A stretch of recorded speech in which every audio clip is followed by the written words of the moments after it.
ጤና ይስጥልኝ ተመልካቾች፣ ወንድማገኝ እባላለሁ። ኢትዮጵያ ማናት? ኢትዮጵያዊነት ምንድነው? በሚል ርዕስ የጀመርኩት ዝግጅት 7ኛው ክፍል ነው።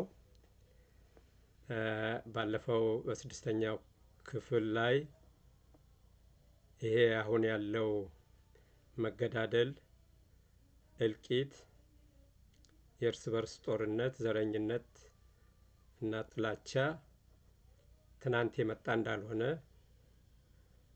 በ1960ዎቹ መጀመሪያና በአፄ ኃይለ ሥላሴ ዘመነ መንግስት መጨረሻ ላይ 4 የነጻ አውጪ ድርጅቶች እንደተቋቋሙ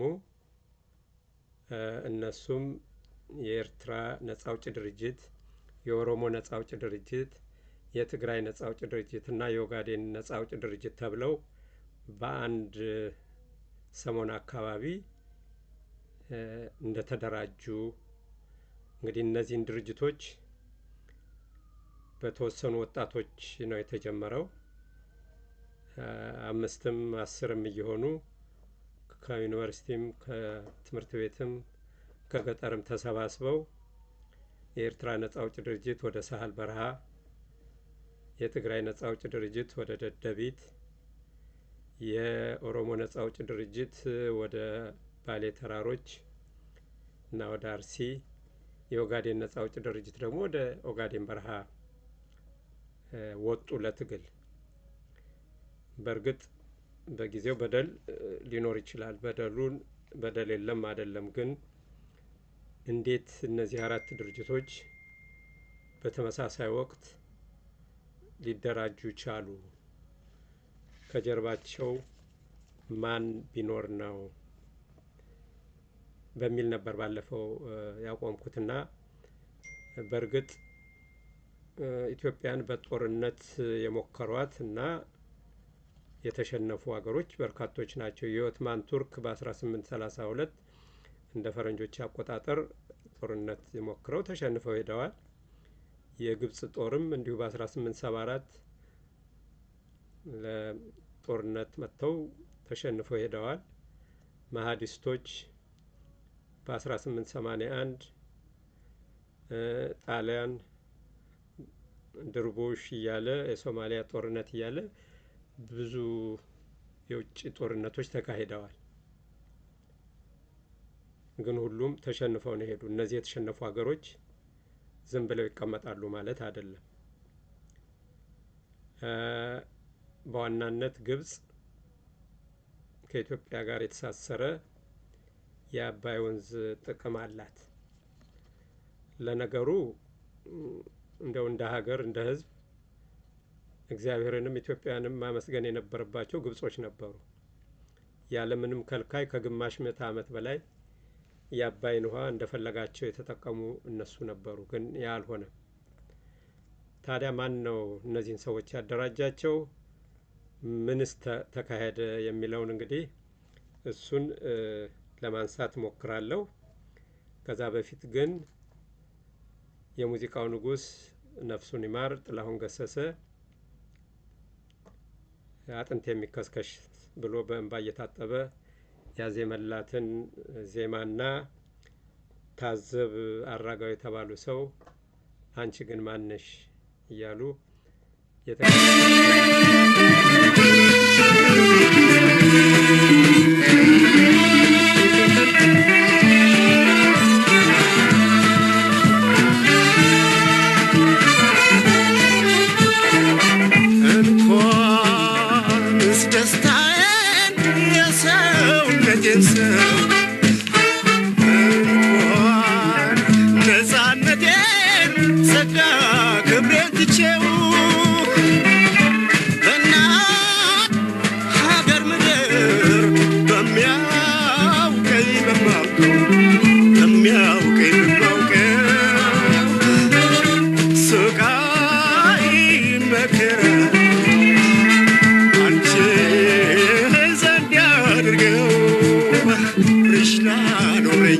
Solar again for pressure.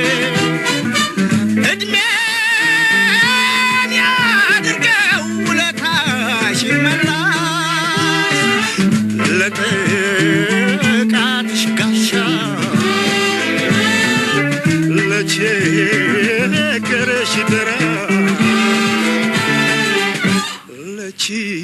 ለችግርሽ ደራ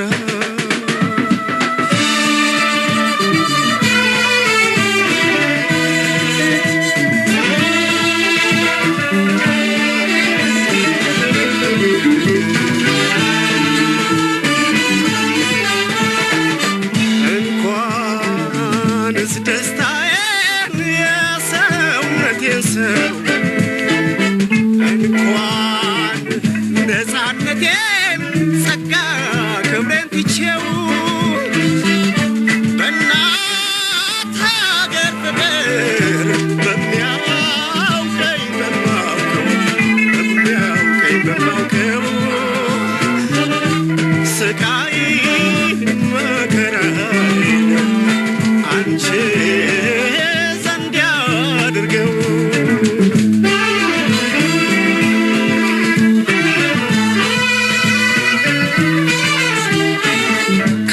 ከአድማስ ወዲያ ማዶ ከባህር ባሻገር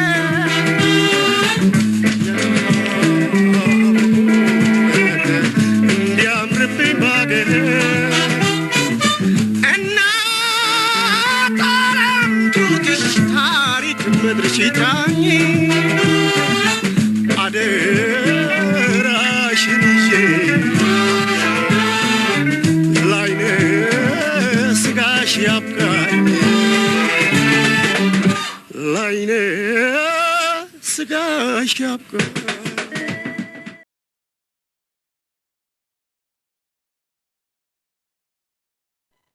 ታዘብ አራጋው የተባሉ ሰው በፌስቡክ ላይ ካቀረቡት ጽሑፍ የወሰድኩት ነው። አታልቅስ ይሉኛል ላልቅስ እንጃ ምርሬ ዕዳ በበዛበት ፈተና ባጸናት ሀገር ተፈጥሬ ይላሉ። ኢትዮጵያዊ ሆይ አንቺ ግን ማነሽ? ሕዝብሽ ከጥንት እስካሁን በፈተና ውስጥ አብስቶ ይመላለስ ዘንድ የተፈረደበት ስምሽ ሲጠራ ገድልሽ ሲወራ በቅርብም በሩቅም ያሉ ሁሉ በአይን ጥቅሻ ተሰባስበው ጣቶቻቸውን የሚቀስሩብሽ ከንፈሮቻቸውን የሚነክቱብሽ ለምን ይሆን? እናት ሀገር ኢትዮጵያ ሆይ ያንቺ በደልና ገድል የቀሪውን ዓለም ሕዝብ እጁን አፉ ላይ ጭኖ ይገረምብሽ ዘንድ ግድ ያለሽ። አንቺ ግን ከወዴት ነሽ? መዳረሻሽስ እስከ ወዴት ይሆን? ኢትዮጵያ ሆይ ግን ለምን ይሆን ነገሥታቶችሽና መሪሽ ከጥንትና እስከ ትናንት ለክብርሽ ሲሉ ሕይወት እየገበሩ በላብ እየተጠመቁ በእንባ ዘለላ እየራሱ ለክብርሽ ከፊት ለፍቅርሽ መሥዋዕት መሆንን የታደሉ እንደ ፈተናዎችሽ ብዛት እንደ ተፈታኞችሽ ብርታት እስከ ዛሬ ድረስ ህልውናሽ እንዴት አልጠፋላቸው? እንደ አባይ ወንዝ በረዘመው ጥንታዊነትሽ እንደ ራስ ደጀን በገዘፈው ታሪክሽ እንደ ዳሎል እሳት በጸዳል በተቀዳጀው መልክሽ እንደ ምድር አሸዋ በበዛው ገድልሽ እንደ ሰማይ ከዋክብትን በሚማርከው ኅብረ ብሔራዊነትሽ የተማረኩብሽ ሁሉ ሊማርኩሽ ብዙ ጣሩ። ዳሩ አንቺ የዘወትር ሙሽራ ነሽ። ሚዜዎችሽ ብርቱ አጋፋሪዎችሽም የማይዝሉ ናቸውና ከቶም የማንም መሆን አልቻልሽም። ኢትዮጵያ ሆይ ለምን ይሆን የዓለም ፍትህ አደባባይ ከድሮ እስከ ዘንድሮ በአንቺ ዘንድ ሚዛኑ የሚዛነፍ? እናት ሀገር ኢትዮጵያ ሆይ ከቶ ለምን ይሆን እጆችሽ አመዳፋሽ የሆኑት? ደግሞስ ማኅፀንሽ ለምለም የአብራክሽ ክፋይ ብርቱ የማይነጥፍበት የሆነልሽ? እንደምን ያለ ከርቤ ብትታጠኝ እንዴትስ ያለ ሜሮን ብትቀቢ ነው? ኢትዮጵያ ሆይ ኢትዮጵያዊ መልኩን ነብርም ዥንጉርጉርነቱን መቀየር ይቻለዋልን ተብሎ እንደተጻፈልሽ ሆነሽ ለመገኘት ዘመን በተቆጠረብሽ በደል በተሰፈረብሽ ልክ ሁሉ እንደምን ሕያው ሆኖ የመቀጠል ብርታት ታደልሽ? ያንቺስ ለሰሚው ግራ ነው ይሉት አይነት ብሂል ነው። መበደልሽን ሁሉ ለቆጠርና መገፋትሽን ሁሉ ላስተዋለ የልብ ስብራቱ ጥልቅ ቢሆንም ምስጢርሽን ላስመሰጠርና ጽናትሽን ልብ ላለ ግን እውነትም የተስፋ ምድር ነሽ። መልክዓ ምድራዊ ዙሪያሽ ምድር ሁሉ ያረሰርስ ዘንድ አፍላጋት ከማኅፀንሽ የሚፈሱበት ጸጋን የታደለ ምድር ቢሆንም በተሰጠሽ ልክ እንዳትጠቀሚ የተጉና ያበረቱ ብዙ አሜኬላዎችን በዙሪያሽ ነበሩብሽ። የሕዝቦችሽ የዳቦ ጥያቄ እንዲዳፈን የመሪሽ የማንሰራራት ራእይ እንዲመክን ድካም ያልተሰማቸው ሴረኞችም ዛሬም ድረስ አሉ። ዛሬ ግን የትንሣኤሽ ቀን ከመቼውም ጊዜ በላይ ቅርብ የሆነ ይመስለናል። ይህ እንባ የራሔል እንባ ነው፣ የፈርዖንን ግፍ ያመላከተ። ይህ እንባ ባርነትና ተረጅነት ተሻግሮ ወደ ነፃዋና የተስፋዋ ምድር የሚያደርስ እንባ ነው። ይህ እንባ የበዛ ቁጭትና የዘመናት ብስጭት ገንፍሎ ያፈሰሰ የተስፋ ምልክት ነው።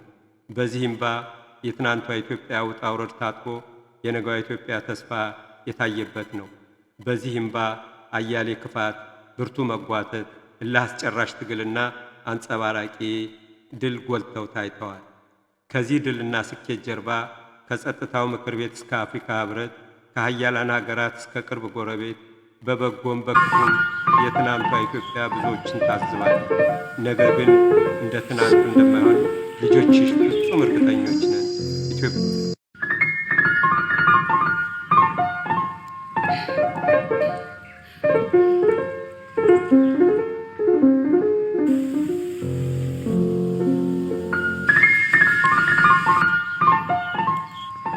እንመለስ። አመሰግናለሁ። እንግዲህ እንዳልኳችሁ እነዚህ የኤርትራ ነጻ አውጪ፣ የትግራይ ነጻ አውጪ፣ የኦሮሞ ነጻ አውጪ ድርጅቶች እና የኦጋዴን ነጻ አውጪ ድርጅት በሚል የተደራጁ አካላት ለረጅም ጊዜ ትግል አድርገዋል። የአፄ ኃይለ ሥላሴ መንግስት በደርግ ከተተካም በኋላ ከደርግ ጋር ብዙ ጦርነት ተካሂዷል። ደርግ ስልጣን ከመጣ በኋላ ደግሞ እንደ ኢህአፓ፣ ኢዲዩ የመሳሰሉ ድርጅቶችም እንዲሁ ምናልባት እነሱ የፖለቲካ ዓላማ ይዘው የተነሱ ናቸው። በተለይ ኢህአፓ እስከማውቀው ድረስ መጀመሪያ ላይ በወጣቶችና በምሁራን የተደራጀ በሀገር ፍቅር የተቃጠለ የወጣቶችን ስብስብ እንደነበር አስታውሳለሁ። እና እነዚህ እንግዲህ የትግራይም የኤርትራም ነጻ አውጪ ድርጅት በተለይ ከኢህአፓና ከኢዲዩ ጋር በጋራ ለመስራት ይስማሙና መልሶ ደግሞ የኃይል ሚዛን ሲያደላ እርስ በርስ እስከ መገዳደል የደረሱበትን ታሪክ በጣም በሚያሳዝን ሁኔታ ምናልባት አሞራ በሚል መጽሐፍ አንድ የኢዲዩ አባል የነበሩ ሰው የጻፉትን ማንበብ በራሱ በቂ ነው። ለ20 ዓመት በላይ እንደዛ ተጋድለው መጨረሻ ላይ በለስ ቀንቷቸው ደርግንም ከስልጣን አስወግደው የትግራይ ነጻ አውጪ ድርጅትና የኤርትራ ነጻ አውጪ ድርጅት በበላይነት ስልጣን መቆጣጠር ቻሉ። ከዛ በኋላ እንግዲህ ያደረጉት ነገር አሁንም ኢትዮጵያን ሊያፈርሱ የሚችሉ ስራዎችን መስራት ነው። ኤርትራን ከእናት ሀገሯ መገንጠል፣ ኤርትራን ብቻ ሳይሆን ቀይ ባህርን ከኢትዮጵያ ማሳጣት ነው።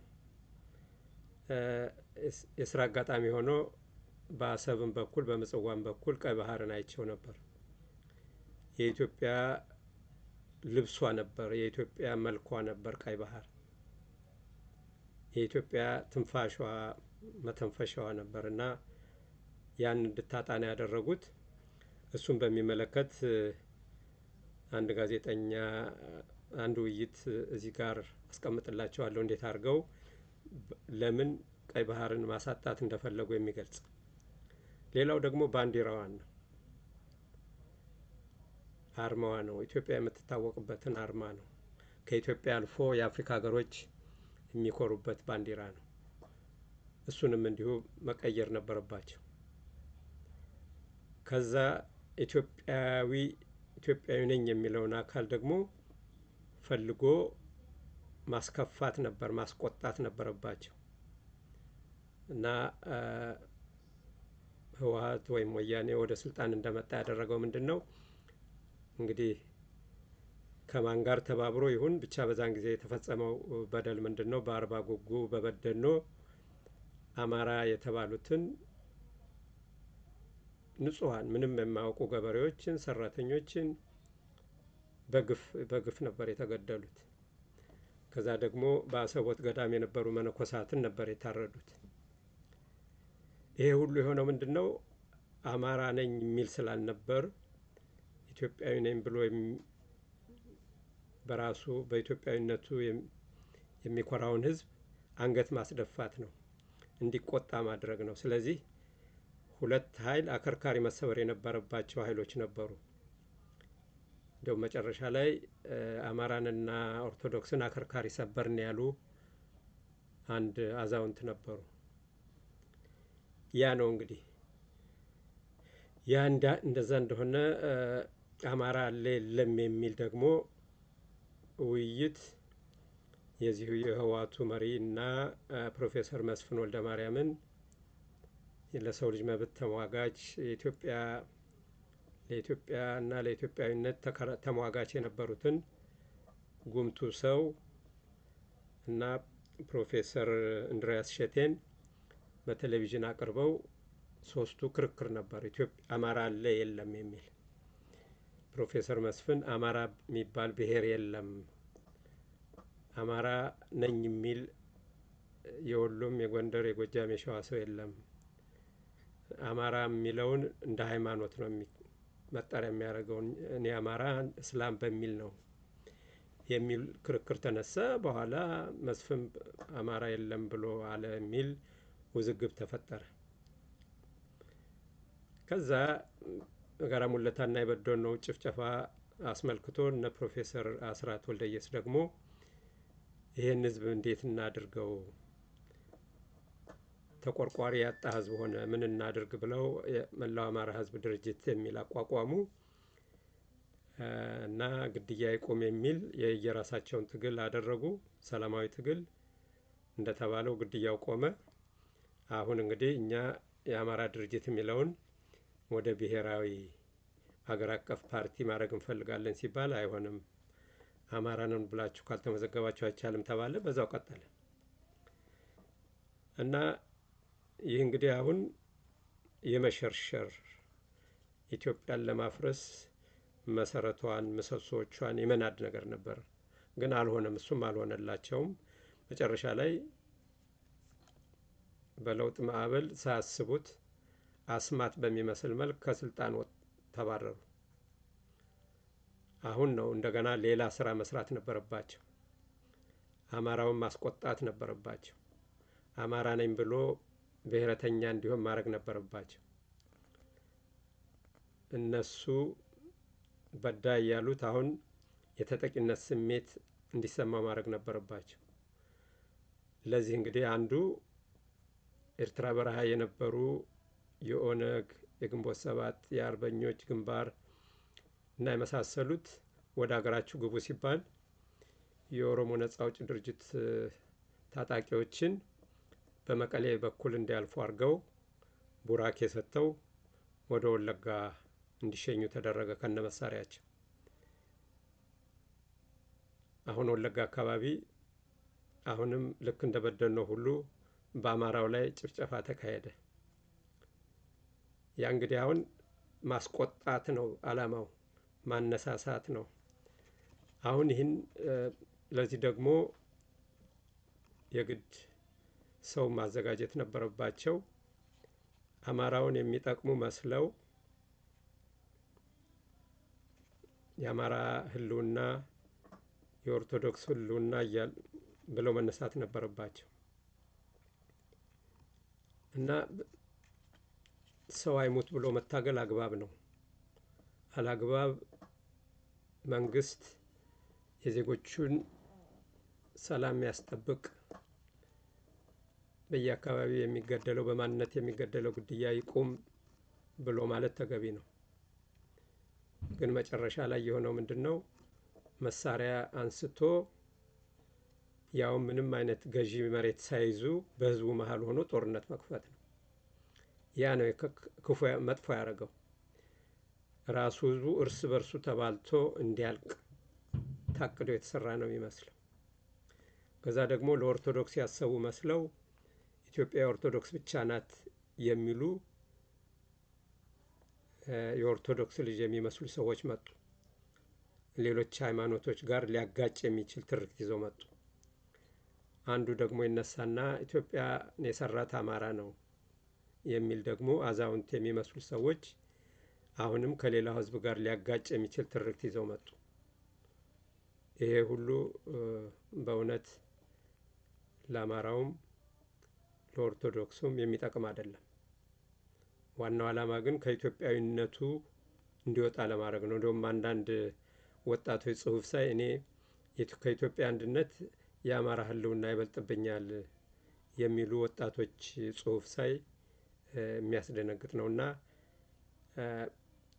ተባልቶ እንዲያልቅ ሆን ብሎ የተሰራ ስራ ነው። ይሄ ደግሞ በስልት በደንብ ተጠንቶ የተደረገ ነው የሚል እምነት ነው ያለኝ እና ይሄ ነው መቆም ያለበት። አማራም ይሁን ኦሮሞም ይሁን ትግሬም ይሁን ሶማሌም ጋምቤላም አፋርም ማንም ቢሆን በአገሩ ላይ መኖር መብቱ መጠበቅ አለበት፣ መገደል የለበትም። ለዚህ ደግሞ መንግስት ኃላፊነት አለበት። ያን ጥያቄ ማቅረብ የሁሉም ሰው መሆን አለበት ነውና በእውነት ከእንደዚህ አይነት ነገር ከእርስ በርስ መገዳደል ወጥተን በሰለጠነ መልክ በ21ኛው ክፍለ ዘመን በሚጠይቀው ስርዓት ጥያቄ ቢያቀርብ የተበደለ ዝም ብሎ ይበደል አይደለም፣ ዝም ብሎ ይገደል የሚል የለም። መንግስትም እንደ መንግስት የህዝቡን ሰላም ማስከበር አለበት። ህዝብም የፖለቲካ ተቋማትም የድርሻቸውን በሰላማዊ መንገድ መወጣት አለባቸው የሚል እምነት ነው ያለኝ እና እንግዲህ ለዚህ ማን ነው ከጀርባ ያለው የሚለውን እንዳልኩት ሃዋርድ ኒኮላስ የበለጸጉ ሀገሮች ለኢንዱስትሪያቸው የሚሆን ወይም ለእድገታቸው የሚሆን ጥሬ ዕቃ የሚያገኙት ከአፍሪካ ወይም ከሳህራ በታች ካሉ የአፍሪካ ሀገራት ስለሆነ እነዚህ ሀገሮች ራሳቸውን እንዳይችሉ የተለያየ መንገድ መወሰድ አለበት የሚል እምነት አላቸው እና ይሄ የእርስ በርስ መቆራቆሱ ወይም መገዳደሉ ከዚህ ጀርባ ያለ ሌላ ኃይል አለው የሚያሰኝ ነው። በዋናነት ግን ግብጽ በአደባባይ በግራ በቀኝ ስትሯሯጥ ይታያል። ከጀርባ ያለች ይመስላል። ስለዚህ የሌላ ሀገር የራስን ሀገር ለማጥፋት የሌላ ሀገር መሳሪያ መሆን አያስፈልግም የሚል አቋም ነው ያለኝ። ደግሞ መምህር ዶክተር ዘበነ የምን ምክንያት ነው አውሮፓ እንዲያደርገኝ አሜሪካ እንዲያደርገኝ ግብጽ እንዲያደርገችኝ ለምን እንላለን? ዋናው የኛው ጠላት እኛ ነን ይላሉ። እሱን ሰምተን ደግሞ እንመለሳለን። አመሰግናለሁ። ነጮች እንዲያርገውን አሜሪካ በፖለቲካው እንዲገብተው ጣሊያኖች እንዲያርገውን ፈረንሳዮች እንዲያርገውን እኛን ያስቸገረን የራሳችን ነው። ዛፎች ተሰበሰቡና መጥረቢያን እናጥፋ አሉ። ዛፎች ታውቁት የለን ተሰብስበው ስብሰባ አድርገው በቃ እናጥፋ ወሰኑ። ዛፍ የሚባልን ማጥፋት አለብን። ዛፎች ልገልብጠው ዛፎች ተሰብስበው መጥረቢያን ማጥፋት አለብን። ከዛ ተሰበሰቡ፣ ጨረሱ። መጥረቢያ ላይ ዘመቻ ያደርጉ። በኋላ መጨረሻ ምን አሉ? እኛ እኮ መጥረቢያ አይደለም የጎዳን የኛው ጠማማ ነው። ዛቢያ የሆነ ለመጥረቢያው እየገባ ዛሬ ኢትዮጵያን የጎዳት ማን ነው? በዘር የሚያስበው አይደለ እንዴ? እኔ አማራ ነኝ ብሎ ለአማራ ብቻ፣ እኔ ትግሬ ነኝ ለትግሬ ብቻ፣ እኔ ኦሮሞ ነኝ ለኦሮሞ ብቻ፣ እኔ ስሾም የኔ ሰዎች ብቻ ይሰክሰጉ። ይሄ ለኢትዮጵያ አይሰራም። መፍረስ ያለበት አመለካከት ነው። አድዋ የሚያፈርሰው ይሄንን ነው። ልንገርህ፣ አድዋ የሚያፈርሰው እንዲህ አይነቱን ከንቱ አስተሳሰብ ነው። ኢትዮጵያ የክብር ስም፣ ኢትዮጵያ የግርማ ስም። ቅድም አንድ ሰው አለ አቢሲኒያ እንደው በኔጌቲቭ መንገድ አይነታየው። አቢስ ማለት ገነት ውስጥ ያለ ፍሬ ነው። አረብኛ የምታውቁ አትያብ ምንጩ ከአረብኛ ቅመም ማለት ነው። እንደገና አበባ ማለት ነው። እስቲ መልካችሁን ተያዩ። አበቦች ናቸው። ይሄን ብዙ ጊዜ ብየዋለሁ። ቻይና ብትሄዱ አንድ እንደ ዶሮ ጫጩት፣ ነጩ አንድ፣ ጃፓኑ አንድ። ኢትዮጵያ ግን ጠይሙ አለ፣ ጥቁሩ አለ፣ ቀዩ አለ። አበባ ነህ ኢትዮጵያ፣ ቅመም ነህ። ቅመምነትም ለብዙ ነገር ነው። ቅዱስ ቁርአን ውስጥ ኡስታዝ የግዕዝ ቃላት አሉ፣ አረብኛ ያልሆኑ፣ የሶሪያ ቱሪስት ያልሆኑ፣ ቱሪስት ቋንቋ ሂብሩ ያልሆኑ ግሪክ ያልሆኑ ቅዱስ ቁርአን ውስጥ የግዕዝ ቋንቋዎች አሉ። በአይሁድ እምነት ውስጥ በመሰረቱ ውስጥ የኢትዮጵያ ኮንሰፕት አለ። ማርቲን ሉተር ሪፎርሜሽን ጀርመኒ ላይ ሲጀምር ጴጥሮስ የተባለ ኢትዮጵያዊን ያማከረው የሌለህበት የለም አንተ ቅመም ኢትዮጵያዊ አይምሮህን ክፈት፣ ልብህን ክፈት፣ ሁሉም ውስጥ አለ። ያ ስለ እምነት ብቻ እንድታስብ ሳይሆን በአገር ደረጃ እንድታስብ ነው። አድዋን ሳስብ የመመኛት ኢትዮጵያ በአስመራ ማንም አያልቅስብሽ፣ በትግራይም ማንም አያንባብሽ ኢትዮጵያ፣ በሐረርም ማንም አያልቅስ፣ በወለጋም ማንም አያንባ ኢትዮጵያ፣ አንቺ የኢትዮጵያ እናት በማታውቂው የፖለቲካ ስሜት አታልቅሽ እናት ኢትዮጵያ። አንድም እናት የኛ እናት አሮጊቷ እናት 70 እና 80 ዓመት ሞልቷት ያለች ኢትዮጵያዊ ምንም የማያውቀው ሕፃን ጨቅላ ነገ መጥቶ ገና ሊኖር የሚመጣ ያ ሕፃን ኢትዮጵያ ያልቅስብሽ። የፖለቲካ መሪዎች ልባቸው ያስተካከል። ፉልሽ ኮርነር አለ፣ እሱን ዝጊልን ኢትዮጵያ። በአምላክሽ ፉልሽ ኮርነሩ ይዘጋ። ከፉልሽ ኮርነር የሚወጣ ቃል ነው ህዝቡን የሚያምሰውና ኢትዮጵያ የክብር ስም፣ ኢትዮጵያ የደግነት ስም፣ ኢትዮጵያ ጀግንነት፣ ኢትዮጵያ ኩራት፣ ኢትዮጵያ ነጭ የሚያፍርባት፣ ኢትዮጵያ ለሌላው ብርሃን የምትሆን ነጸብራቅ ናት። ኢትዮጵያ ብርሃን ናት። ኢትዮጵያ ልዩ ናት። ኢትዮጵያ እንቁ ናት። ኢትዮጵያ ኦባንግ ሚስተር ኦባንግ ቅድም ተናግሮ ነበረ። ኢትዮጵያ እንዲህ አትፈርሽም። የሚወርቅብሽን ትቀጠቅጫለሽ፣ የሚወርቅብሽም ይቀጠቀጣል፣ የምትወድቅበትም ይቀጠቀጣል። ለምን የሚያይ እስኪ እንግዲህ ከዚህ ቀጥሎ ደግሞ አንድ 3 ሰዎችን አቀርብላችኋለሁ። አንዱ ነፍሳቸውን ይማር ፕሮፌሰር መስፍን ወልደማርያም አማራ የሚለውን የገለጹበት መንገድ የሚያሳይ አጭር ቪዲዮ እና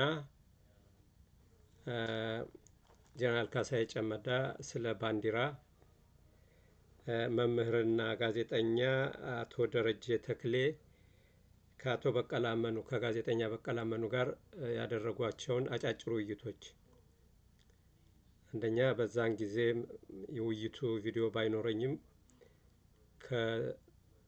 ከህዋቱ ባለስልጣንና ከፕሮፌሰር እንድሪያስ እሸቴ ጋር ያደረጉት ውይይት ባይኖርም ከዛ በኋላ አማራ የለም ያሉበት ምክንያት በሌላ ሚዲያ ላይ ቀርበው የተናገሩትን አጭር ቪዲዮ ሰምተን እንመለሳለን። አማራ ነኝ የሚል ሰው እኔ አጋጥሞኝ አያውቅም። አሁን ማለት ከወያኔ በፊት ነው በፊት አጋጥሞኝ አያውቅም እንደዚህ አይነት ነገር። እኔም ሳድግ አማራ ነህ ተብዬ አላውቅም። እናቴም አባቴም አማራ ሲባሉ ሰምቼ አላውቅም። ወሎ እንዴት ሰው አማርኛ ተናጋሪው እስላም ከሆነ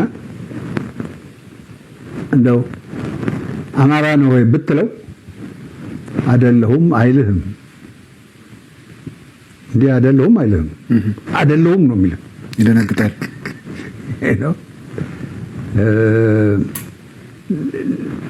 ሌላ ነገር የለጠፍክበት መጥፎ ነገር የለጠፍክበት መስሎት ነው የሚታየው።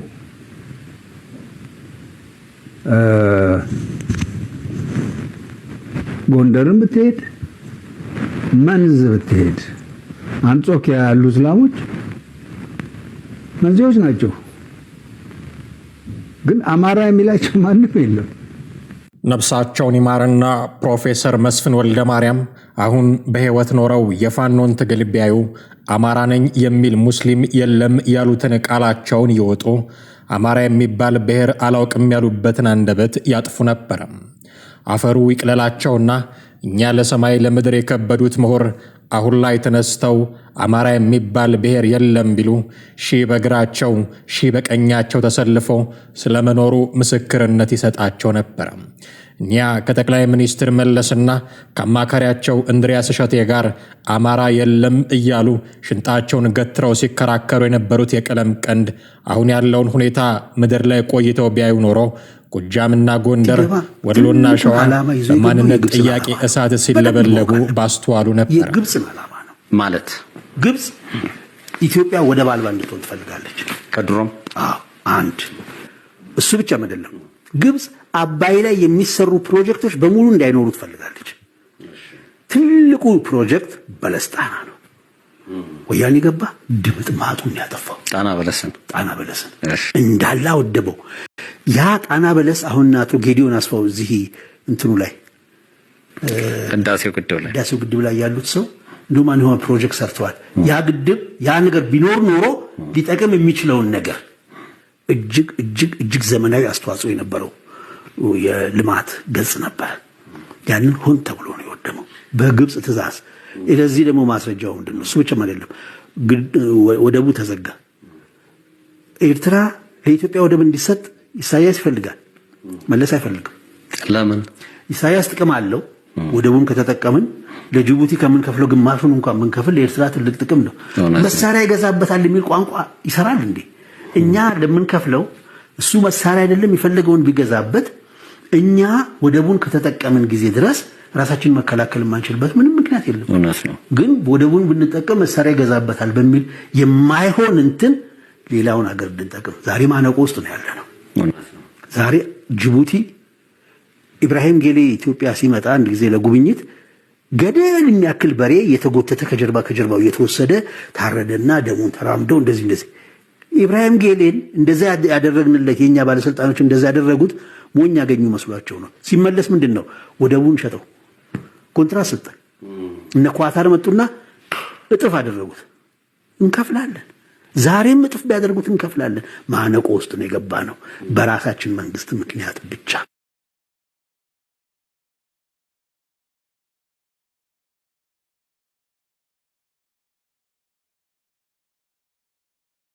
ታሪክ ያለ መሬት ላይ ያለ ነገር ነው። ልትፍቀው ልታጠፋው አትችልም። አሁን ለመነሻ የሰንደቅ ዓላማችንን ታሪክ ከወሰድነው ሰንደቅ ዓላማውን ለመጀመሪያ ጊዜ እንትን ያሉት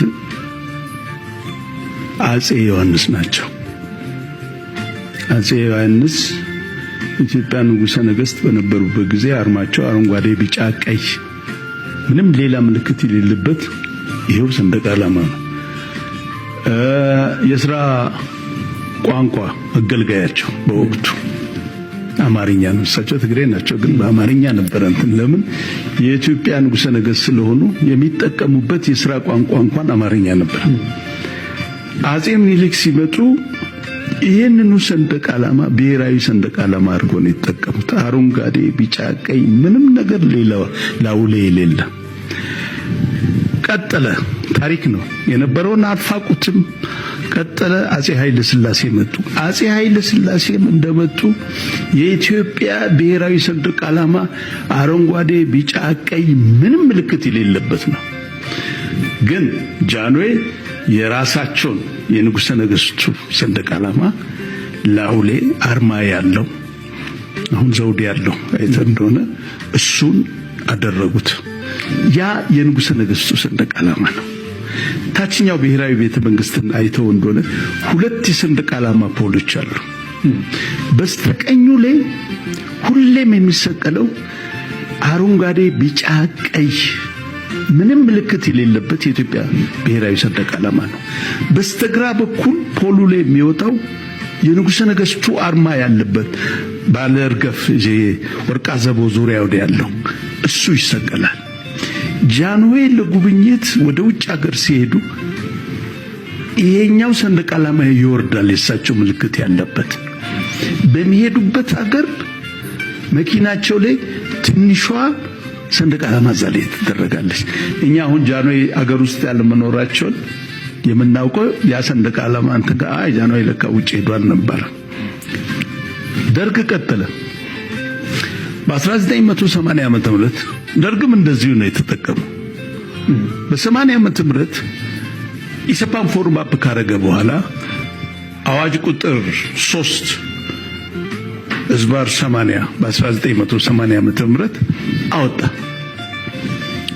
ሁለት አንድ የኢትዮጵያ ሰንደቅ ዓላማ ምንም ምልክት የሌለበት የት ቦታ ላይ እንትን እንደሚውል አርማ የሱ የኢሰፓ አርማ ያለበት ደግሞ ምን ላይ እንደሚውል ራሱ አዋጅ አወጣ።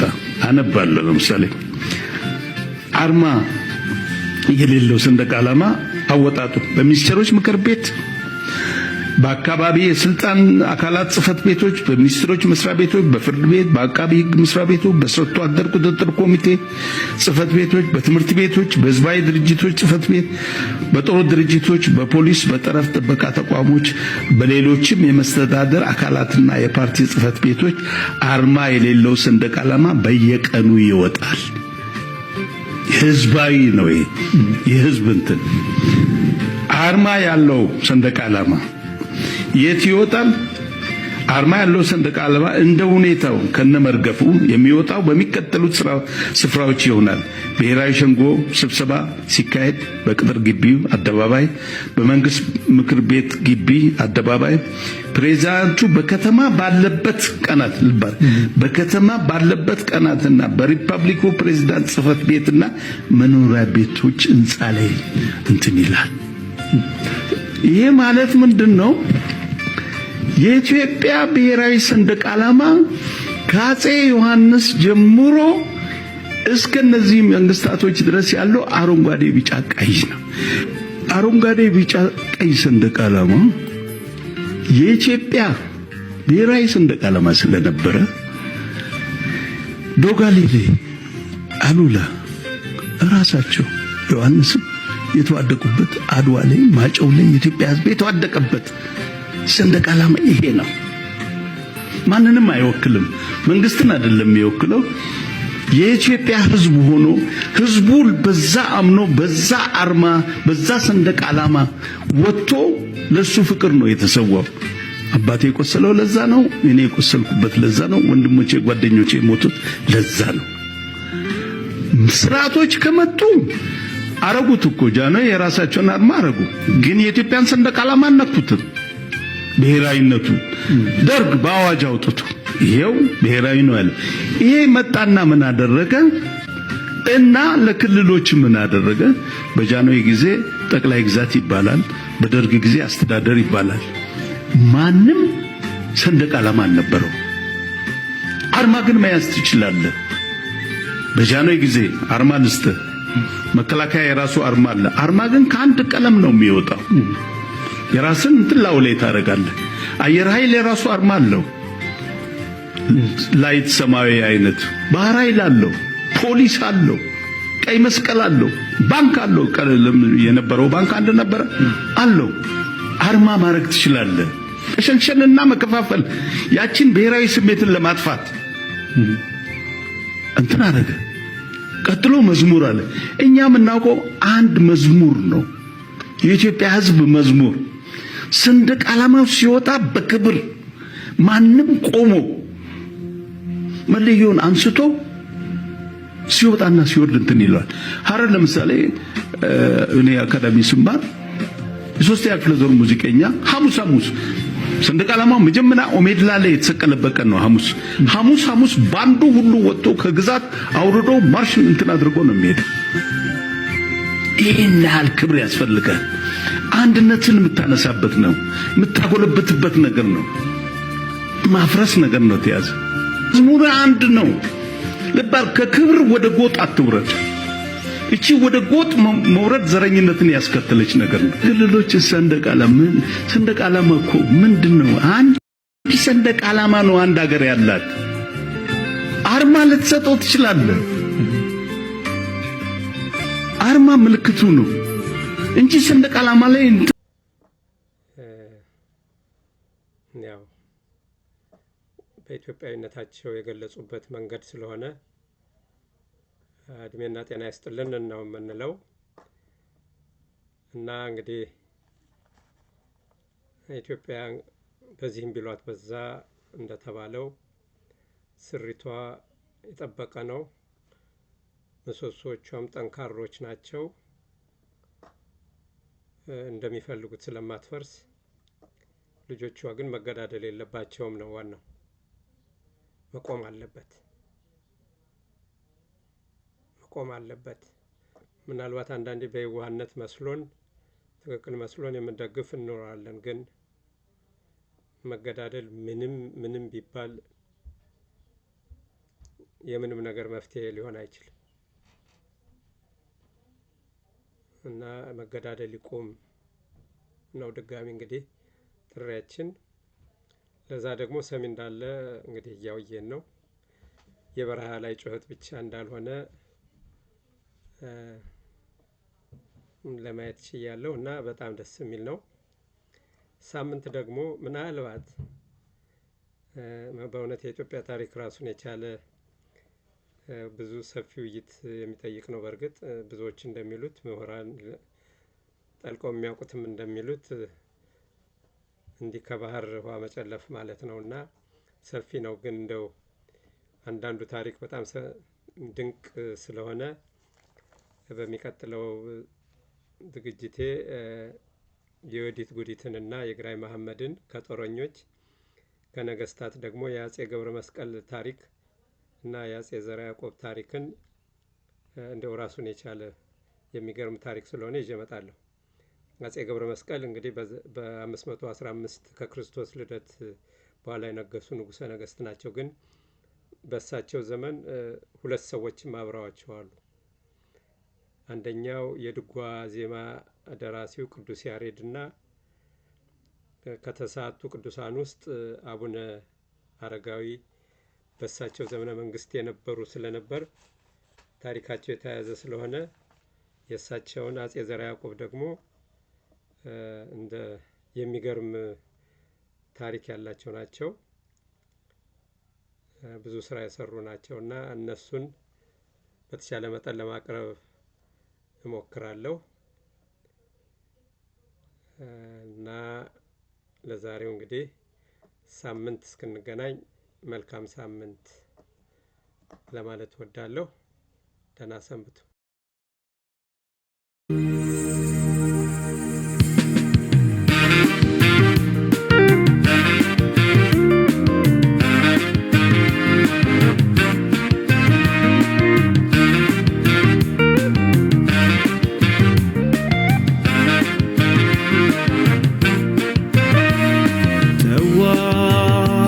ኢትዮጵያ ተዋት አገሬ ተዋት ኢትዮጵያ ተዋት እናቴን ተዋት በማይነጥፈው ደጇ ይኑር ተከባብሮ ልጇ ተዋት በቤቷ እንደ ቤቷ ትሁን ቃል አለ ከፊቷ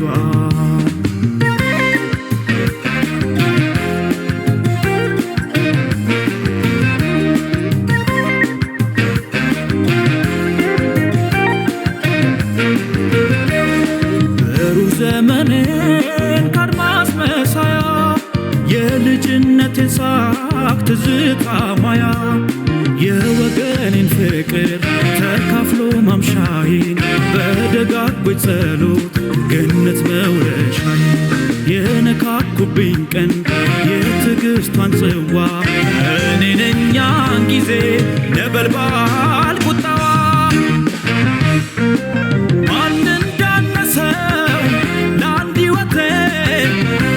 ለእናቴ ሲያማት ያመኛል ነፍሴን አትውርሷ አትምጡ በሷ ተቀበል እጣፈተ መረረም ድነት በሷ አልተጀመረም ደመሙቅ ነገሯም ነገሬ ዝምታ ወርቅ ናት አገሬ እምዬ ወርቅ ናት አገሬ ዝም ያለች ወርቅ ናት አገሬ ኢትዮጵያ ወርቅ ናት አገሬ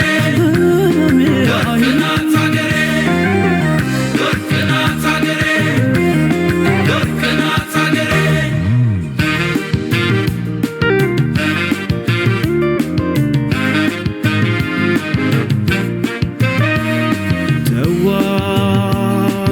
ኢትዮጵያ ተዋት አገሬ ተዋት ኢትዮጵያ ተዋት እናቴን ተዋት በማይነጥፈው ደጇ ይኑር ተከባብሮ ልጇ ተዋት በቤቷ እንደ ቤቷ ትሁን ቃል አለ ከፊቷ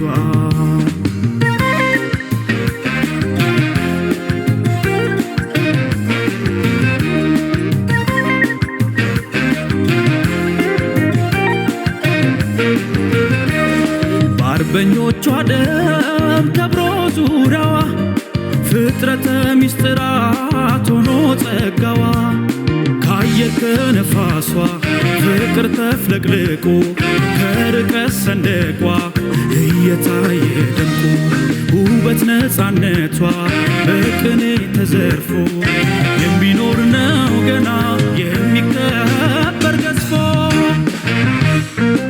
ማን እንዳነሰው ለአንድ ሕይወቴ ልነስ ለእናቴ ሲያማት ያመኛል ነፍሴን አትውርሷ አትምጡ በሷ ያምላ